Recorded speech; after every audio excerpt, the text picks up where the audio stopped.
చందమామ కథ పసి హృదయము. పూర్వం ఒకప్పుడు వెనిస్ దేశస్థులకు తుర్కీ దేశస్థులకు మధ్య యుద్ధం జరిగింది. యుద్ధంలో పట్టుబడిన శత్రువులను ఆ కాలంలో బానిసలుగా విక్రయం చేసేవాళ్ళు.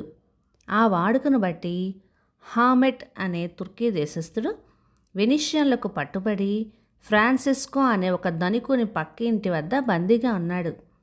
ఫ్రాన్సిస్కోకు ఒకే ఒక్క 5 ఏళ్ల కుమారుడున్నాడు. ఆ పిల్లవాడు అస్తమానం హామెట్ వద్దకు వెళుతూ మసులుతూ ఎంతో చేరికగా ఉండేవాడు. అమాయకుడైన ఆ పిల్లవాని ముఖ లక్షణాలలో హామెట్కు దైవాంశ గోచరించింది.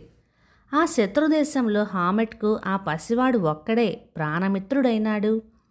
హామెట్ ఎల్లప్పుడూ విచారంగా ఉండటం పిల్లవాడు గమనించాడు. ఇది సహించలేక అతను ఒక రోజున తండ్రి వద్దకు వెళ్ళి, నాన్న, మన ఇంటి ఎదుట ఒక తుర్కిష్కుడున్నాడు. అతను ఎంత మంచివాడు అనుకున్నావు, కానీ ఎందుకో ఎప్పుడు విచారంగా ఉంటాడు. అతని విచారం పోగొట్టి సరదాగా ఉండేటట్టు చెయ్యాలి నువ్వు, చేయకుంటే వీల్లేదు అంటూ పట్టుబట్టాడు. మొదట ఫ్రాన్సిస్కో ఉదాసీనంగా ఊరుకున్నాడు. కానీ పసివాడు అదే పనిగా బ్రతిమలాడే వరకు మరునాడు ఫ్రాన్సిస్కో పోయి హామెట్ని చూశాడు. ఎన్నాళ్ళ నుంచో మంచివాడు మంచివాడు అని మా పిల్లవాడు చెబుతూ వచ్చిన ఆ హామెట్ నువ్వేనా అని అడిగాడు. అవును, 3 ఏళ్ల నుంచి ఈ జైలులో ఖైదీగా పడి ఉన్న దురదృష్టపు హామెట్ను నేనే. ఈ 3 ఏళ్లలోనూ ఈ రాక్షస దేశంలో నా క్షేమం కోరుకున్నవాడు ఈ పసివాడు ఒక్కడే.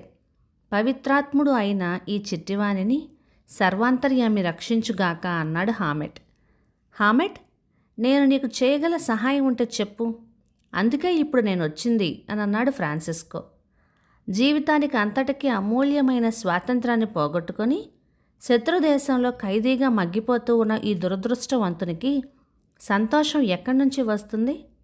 నా స్థితి తలుచుకొని నాలో నేను కుమిలిపోవటం చూసి నీకు ఆశ్చర్యం అవుతున్నదా అని ఎదురు ప్రశ్న వేశాడు హామెట్. ఇప్పటికీ ఎంతోమంది మా వెనీషియన్లను మీ టర్కీ దేశంలో బంధించినారు కదుటయ్యా అని అడిగాడు ఫ్రాన్సిస్కో. నా దేశస్థులు చేసిన క్రూర కృత్యాలకు నేనా బాధ్యుణ్ణి? అయితే నీ దేశస్థులు చేసిన దుర్మార్గాలన్నింటికీ నీవే బాధ్యుడి అంటాను. నిజం చెప్పాలంటే నా మటుకి నేను తోటి మానవుణ్ణి బానిసగా చేసుకోవటానికి ఎన్నడూ ప్రయత్నించలేదు. మీ దేశస్థులను కొల్లగొట్టి నేను ధనవంతుని కావాలని ఎప్పుడు కుతూహపడలేదు అని బదులు చెప్పాడు హామెట్. ఇలా చెబుతూ ఉండగానే అప్రయత్నంగా అతని కళ్ళ వెంబడి బాష్పధారలు రాలినాయి. వినయపూర్వకంగా ఒకసారి తలవంచి, దేవుడు దయామయుడు, ఆయన ఆజ్ఞను మానవుడు శిరసా వహించాల్సిందే అన్నాడు నెమ్మదిగా. ఇప్పటి హామెట్ ముఖ లక్షణాలను చూసి ఫ్రాన్సిస్కో మనస్సు కరిగిపోయింది. హామెట్, ఒక చిన్న పని చేశావంటే నీవు విడుదల అయ్యే మార్గం చెబుతాను. ఈ ఊరిలో నాకొక శత్రువు ఉన్నాడు. నీవు అతనిని ఎలాగైనా చంపావంటే నిన్ను విడుదల చేయిస్తాను అన్నాడు ఫ్రాన్సిస్కో. ఈ మాటలకు హామెట్ ఉద్రేకపూరితుడై నిలువెత్తున లేచి, ఓయి నీచుడా, నీ వెనిస్ పట్టణమంతా దారపోసినా నేను హంతకుడిని కాజాలను.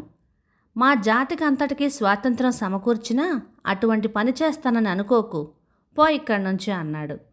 అందుకు ఫ్రాన్సిస్కో హామెట్ చేయి పట్టుకొని, ఈ క్షణం నుంచి మనం మునుపటి కంటే ఎక్కువ పరిచయము, ఎక్కువ సంబంధము కలిగి ఉందాము.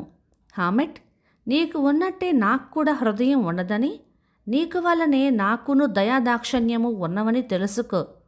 నా కొడుకు మీద ప్రేమ వల్లనే నాకు మొదట నీపైన అభిమానం కలిగింది. నిన్ను చూసినప్పటి నుంచి ఏ విధంగా నీకు సహాయపడగలనా అనే సంకల్పం కలిగింది. నిన్ను చూసిన తర్వాత నిన్ను విడుదల చేయించాలని నిశ్చయం చేసుకున్నాను. ఈ నిశ్చయంతో నీ స్వభావం తెలుసుకోవటానికి నిన్ను పరీక్షకు పెట్టినందుకు మన్నించు. పరీక్షకు నిలిచినందువల్ల నీ పైన నాకు ఉండిన గౌరవం హెచ్చయింది. ఇంతటి నుంచి నీవు విముక్తుడవైనావు. నీ అపరాధ సొమ్ము నేను నీ యజమానికి చెల్లించి వేశాను. ఇందుకు నీవు చేయదగిన ప్రత్యుపకారం ఒక్కటే, ఈ నీ స్నేహితుణ్ణి మరువకు అన్నాడు. ఈ మహోపకారానికి హామెట్ ఎంతగానో ఉప్పొంగిపోయాడు. టర్కీ దేశానికి పోయే ఒక ఓడపైన అతనిని ఎక్కించి మరికొంత ధనం కూడా ఇచ్చి పంపాడు ఫ్రాన్సిస్కో. తన విడుదలకు కారకుడైన ఆ చిట్టివానిని కౌగిలించుకొని హామెట్ చిన్నపిల్లవాని కంటే ఎక్కువగా ఏడ్చాడు. వానిని అనేక విధాల దీవించి విడువలేక విడువలేక విడనాడిపోయాడు. హామిడ్ తన దేశానికి వెళ్ళిపోయిన 6 నెలలకు ఒకనాటి తెల్లవారుజామున ఆకస్మికంగా ఫ్రాన్సిస్కో ఇల్లు అంటుకున్నది. అప్పుడు అందరూ గాఢ నిద్రలో ఉన్నారు. తీరా జనానికి మెలకువ వచ్చేటప్పటికల్లా ఇల్లంతా అంటుకొని ఆ మంటలలోకి చోరటానికి ఏమాత్రం సాధ్యం లేదు.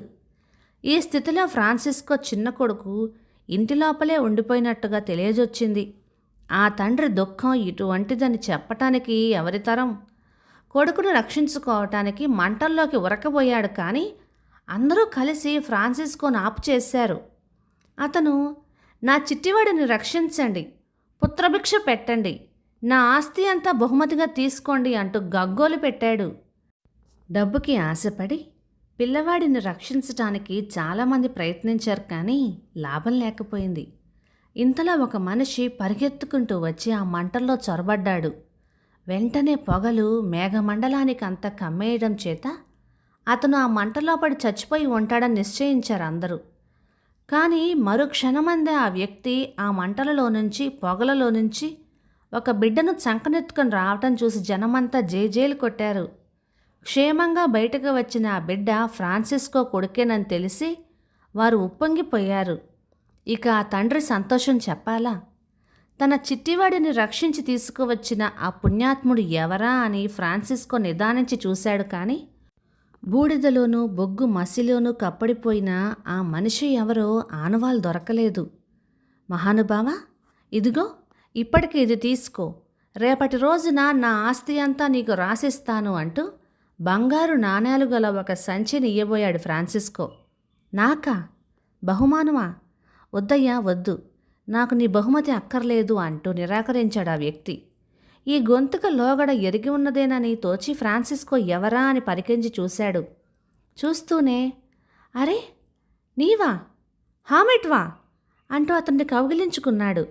6 నెలల క్రిందట తను విడుదల చేసి పంపిన హామిడ్ తిరిగి బందీగా తన దేశం రావటం చూసి ఫ్రాన్సిస్కో ఎంతో ఆశ్చర్యపోయి, మళ్ళీ ఎలా వచ్చావు హామిడ్ అని ఎంతో ఆత్రంతో అడిగాడు.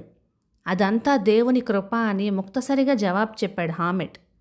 అవునులే, నీవు మళ్ళీ ఎలా వచ్చావో చెప్పు హామిడ్ అని వేగిరపాటుతో మళ్ళీ అడిగాడు ఫ్రాన్సిస్కో.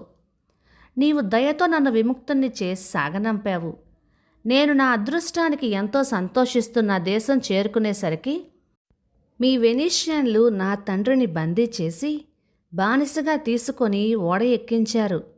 అప్పుడు నేను నా తండ్రిని బంధించిన వాని వద్దకు ఉరుకులు వేసుకుంటూ పోయి, అయ్యా, నా తండ్రి వృద్ధుడైపోయాడు, ఆయనను బాధిస్తే మీకు కలిసి వచ్చేదేమున్నది?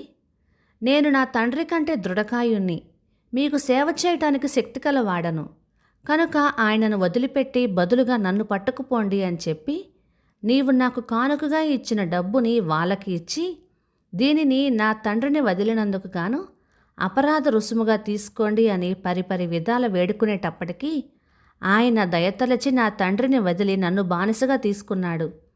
మా తండ్రి ప్రయాణం చేయవలసిన ఆ ఓడ మీదనే నేను బయలుదేరి మళ్ళీ ఈ పట్టణం చేరుకున్నాను. ఈసారి నేనెంతో ఇష్టపడి మీ దేశానికి బానిసగా వచ్చాను. కానీ మనసులో ఏమాత్రమూ బాధపడలేదు. పరమేశ్వరుడు ఇది ఒక మంచిగా చేసి ఉంటాడని నమ్మి కాలక్షేపం చేస్తూ ఉండగా నా ఊహ నిజమేనని తేలింది. నేను మళ్ళీ బందీగా ఉండటం చేతనే హామిడ్ కృతజ్ఞుడు కాడని నీకు రుజువైంది. అంతకంటే ముఖ్యంగా నేను నిమిత్త మాత్రుడనై పసివాడి ప్రాణాలు నిలిపి నీకు సౌఖ్యం చేకూర్చగలిగాను అంటూ తన కథ వినిపించాడు హామిడ్. చిత్రమైన ఈ చరిత్ర విన్నప్పటి నుంచి వారు ఉభయుల మధ్య ప్రేమాభిమానాలు ఎక్కువగా అల్లుకుపోయినాయి.